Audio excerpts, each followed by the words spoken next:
Hi guys, my name is Franz, and in the previous video I explained the pumping lemma for regular languages. And in this video I'm going to explain why some languages are not regular. This is the language L.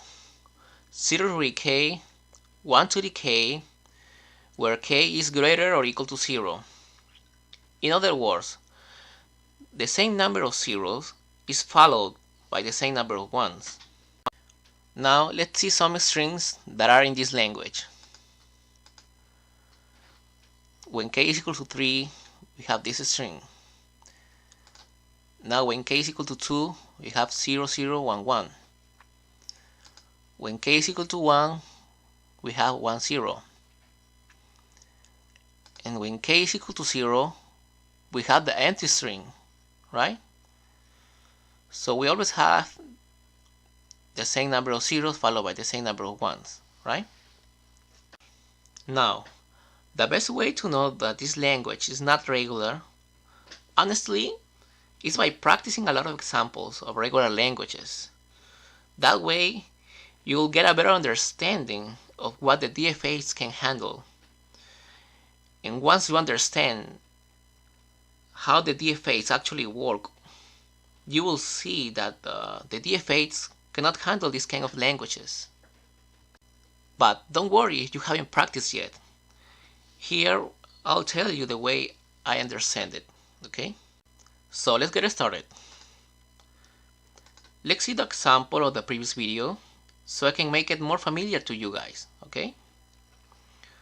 Where the language of this DFA is all the bit strings where the number of ones is odd.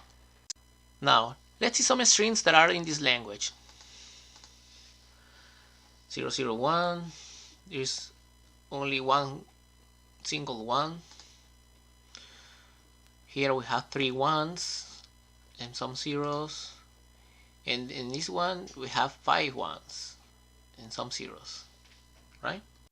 So these strings are in the language because the number of ones is odd. Now pay attention to this. You know that the number of ones is odd. However, the DFA doesn't know how many ones you actually process. All you know is that the number of one is odd, but there's no way for the DFA to know how many ones you really process in the DFA. It could be a single one, it could be 3 ones, or it could be 5 ones. And as long as the number of ones is odd, and you wind up in Q1, in this case, you accept the string, right? It's the same case for the number of zeros. You can process as many zeros as you want, but the DFA will never know how many zeros you actually process. Now in this language, you need to know how many zeros and how many ones you process. That way, you accept the string or you reject the string, right? And that's why this language is not regular, because DFAs are not able to count how many characters they process. So there is no way to draw a DFA for this language, right? Now, let's see the alphabet of these languages. In this case, they both have the same alphabet, which is 1 and 0. Now, since DFAs are not able to count the number of characters of a string, I'll say that the number of zeros is independent of the number of ones, and vice versa. On the other hand, in this language, the number of zeros depends on the number of ones. There is a relationship between the number of zeros and the number of ones, right? Because, for example, in these strings, I have the same number of zeros followed by the same number of ones. So I can be in the language all the time. Otherwise, I will be out of the language.